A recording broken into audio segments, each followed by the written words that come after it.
Yes.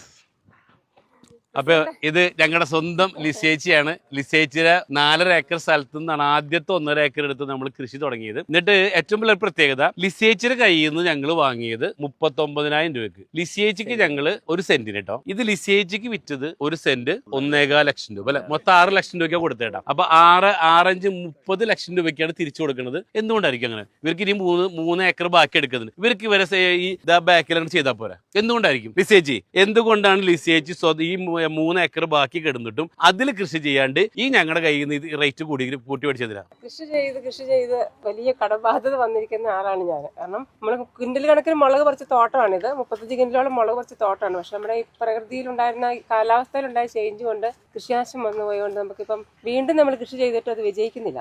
കാരണം കാലാവസ്ഥ മഴ ഇട്ടേണ്ട സമയത്ത് കിട്ടത്തില്ല. ഇപ്പൊ ഈ വർഷം നല്ലോണം മുളക് തിരികെ അയച്ചു. പക്ഷെ കുറച്ചു കാലത്തേക്ക് നല്ല 2 ആഴ്ച മുഴുവൻ മഴ പെയ്തപ്പോഴത്തേക്കും അത് മൊത്തം പോയി. പക്ഷെ മുളകില്ല, കാപ്പിക്കുരുവില്ല, അടക്കിയില്ല. അപ്പൊ മൊത്തത്തിൽ നമുക്ക് കൃഷിയെല്ലാം പരാജയമാണ്. ഇഞ്ചി കൃഷിയൊക്കെ നമ്മൾ ചെയ്യുമായിരുന്നു. ഇതൊക്കെ കേട് ബാധിച്ച് അങ്ങനെയൊക്കെ പോകുന്നതുകൊണ്ട് നമ്മൾ പരാജയപ്പെട്ട കടബാധ്യത. കാരണം ഈ സ്ഥലത്തിൽ റീപ്ലാന്റേഷൻ ചെയ്യാൻ വേണ്ടി മുടക്കിയ പൈസയുടെ കടം വീട്ടാൻ വേണ്ടിയാണ് നമ്മൾ സ്ഥലം വിൽക്കാനിരുന്നത്. അങ്ങനെ വിൽക്കാനിരിക്കുന്ന സമയത്താണ് നമുക്ക് ഇച്ചിരി വിഷമമുണ്ട്. കാരണം നമ്മുടെ റോഡ് മുറിച്ച് കൊടുക്കുന്ന വിഷമമാണ്. അങ്ങനെ സങ്കടപ്പെട്ടിരിക്കുന്ന സമയത്താണ് ഞാൻ ഇങ്ങനെ ഒരു മീറ്റിംഗിൽ സാറിന്റെ എക്സ്പേർട്ടിന്റെ മീറ്റിംഗ് സംബന്ധിച്ചത്. അവിടെ ചെന്നപ്പോഴാണ് ദൈവദൂതനെ പോലെ ശരിക്കും പറഞ്ഞിട്ടുണ്ട് എനിക്ക് വേണ്ടി മാത്രമാണ് ഈ പ്രൊജക്ട് വന്നതെന്ന് ഞാൻ വിശ്വസിക്കുന്നത്. കാരണം ഈ സാൻഡൽവുഡ് പ്ലാന്റേഷനെ കുറിച്ച് പറഞ്ഞപ്പം എനിക്കത് ഭയങ്കരമായിട്ട് തന്നെ അങ്ങോട്ട് എൻ്റെ മനസ്സിലോട്ട് വല്ലാതെ ഒരു ഇൻസ്പിറേഷൻ തന്നു. അപ്പം ഞാൻ സാറിനോട് പറഞ്ഞു, ചെയർമാനോട് പറഞ്ഞു, സാറേ അങ്ങനെയാണെങ്കിൽ ഞങ്ങൾക്കൊരു കുറച്ച് സ്ഥലം കൊടുക്കാനുണ്ട്, അതൊന്ന് നോക്കാവോ എന്ന് ചോദിച്ചു. കാരണം അന്ന് മറയൂർക്കാണ് ഈ പ്രൊജക്ട് പോകാനിരുന്നത്. അപ്പം ചെയർമാൻ എന്താണെന്ന് അറിയത്തില്ല, ചെയർമാൻ അത് പെട്ടെന്ന് ക്ലിക്കായി. സാറ് ആ പിറ്റത്തെ ആഴ്ച തന്നെ അല്ല 3-4 ദിവസത്തിനുള്ളിൽ ഇവിടെ എത്തി എന്നുള്ളതാണ്. സ്ഥലം കണ്ടു, ഇഷ്ടപ്പെട്ടു. പിന്നെ വന്നവർക്കൊക്കെ ഇഷ്ടപ്പെട്ടു. എന്തായാലും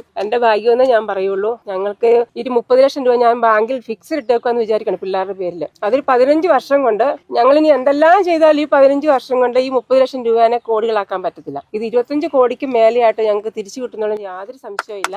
അപ്പൊ എല്ലാവർക്കും ഇതിലേക്ക് ഞങ്ങൾ സ്വാഗതം ചെയ്യുകയാണ്. അപ്പൊ ഇവിടെ ലിസേച്ചിയുടെ ഈ പ്രോപ്പർട്ടി ബാങ്കിലായിരുന്നു. ഇവിടുത്തെ കർഷകര് ഓൾറെഡി കൃഷിയെല്ലാം നശിച്ച് ആധാരം ബാങ്കിൽ വെച്ചിട്ട് അതുകൊണ്ട് കുറച്ച് എന്തൊക്കെ വെച്ചു, അത് നഷ്ടത്തിലായി. അവസാനം ജപ്തിയിൽ കിടന്ന ഭൂമിയായിരുന്നു ഇത്. Right, okay. അപ്പോഴാണ് ലിസേജി ഞങ്ങളോട് ഈ സ്ഥലം എടുത്ത് സഹായിക്കുമോ? അപ്പൊ ഞങ്ങൾക്ക് എന്ത് വേണം? ഞങ്ങൾക്ക് ഭൂമി വേണം. അപ്പൊ നമ്മൾ പറയാറുണ്ട്, നിങ്ങൾ എന്താണോ അന്വേഷിക്കുന്നത് അത് നിങ്ങളെ അന്വേഷിച്ചുകൊണ്ടിരിക്കുന്നു. അപ്പൊ ലിസേജ് എന്താ അന്വേഷിക്കുന്നുണ്ട്? ഈ ഭൂമി എടുക്കാൻ കുറച്ച് പേരെ അല്ലെ, ആരെങ്കിലും അന്വേഷിക്കുന്നുണ്ട്. ഞങ്ങളോ ഇതിനുവേണ്ടി ഭൂമി അന്വേഷിക്കുന്നുണ്ട്. അപ്പൊ ഇത് രണ്ടും കൂടെ ടച്ച് ആയപ്പോ എന്തായി? സംഭവം നല്ല പ്രൊജക്റ്റ് ആയിട്ട് മാറി എന്നുള്ളത്. ഓക്കെ. അപ്പൊ ലിസേജ് ഇവിടെ ഇത് ബാക്കിയുള്ള 3 ഏക്കറിൽ ചന്ദനം നട്ടു ലിസേജിക്ക്.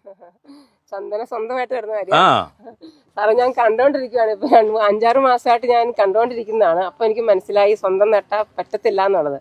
കാരണം ഇവിടെ കൊടുക്കുന്ന ചെടികൾക്ക് കൊടുക്കുന്ന കെയർ, ഇതിന് കൊടുക്കുന്ന വളങ്ങൾ, അതുപോലെ തന്നെ ഇതിന് ഫംഗസ് ബാധ ഒന്നും ഉണ്ടാകാതിരിക്കുന്ന മരുന്നുകൾ, ഇതൊക്കെ കണ്ടപ്പോൾ എനിക്ക് മനസ്സിലായി സ്വന്തം നടാന്നുള്ളൊരു ഓർമ്മയുണ്ടായിരുന്നു. കാരണം ഇങ്ങനെയൊക്കെ ചെന്ന് കണ്ടുപഠിച്ചിട്ട് കുറച്ച് സ്വന്തം നട്ടാലോ എന്ന് ചിന്തിച്ചായിരുന്നു. പക്ഷെ നടക്കില്ല എന്ന് മനസ്സിലായി. പിന്നെ ഇതിന്റെ സെക്യൂരിറ്റി, ഇതെല്ലാം നമുക്കറിയാം. വയനാട്ടിൽ ഇഷ്ടംപോലെ ചന്ദനങ്ങൾ ഉണ്ടായിരുന്നു പല സ്ഥലങ്ങളിലായിട്ട്. പക്ഷെ ഇതൊന്നും നമുക്ക് കിട്ടത്തില്ല.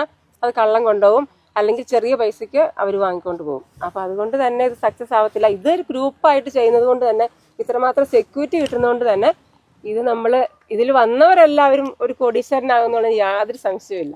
അപ്പൊ ലിസേജ് പറഞ്ഞു വരുന്നത് 2 ഏക്കറിൽ കൃഷി ചെയ്യണമെങ്കിൽ ഏറ്റവും കുറഞ്ഞത് 2 കോടി കയ്യിൽ വേണം. അപ്പൊ എന്ത് ചെയ്യും? ആ കോടി ഇറക്കാൻ കയ്യിലില്ല.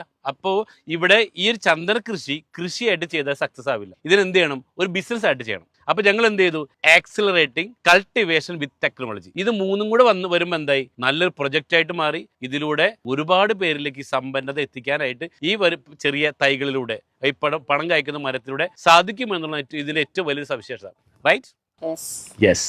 മറ്റൊരു സന്തോഷം കൂടി സാറ്, ഗ്രൂപ്പ് ഫാമിംഗ് വെൽഫെയർ അസോസിയേഷന്റെ പ്രസിഡന്റ്, സെക്രട്ടറി, ട്രഷറർ. ശരിക്കും ഞങ്ങൾ ഇങ്ങനെ എല്ലാവരും ഒരുമിച്ച് ചേരാറില്ല കേട്ടോ. അപ്പൊ കഴിഞ്ഞ ഓഗസ്റ്റ് 15 എല്ലാവരും ഒരുമിച്ച് ചേർന്നത്.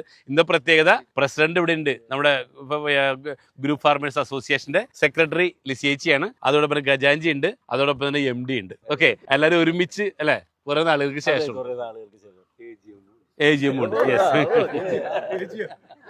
കമ്പനിക്ക് ആകെ ഒരു AGM ഉള്ളൂ, അത് റാഫി മതിൽ കാണണ്ട.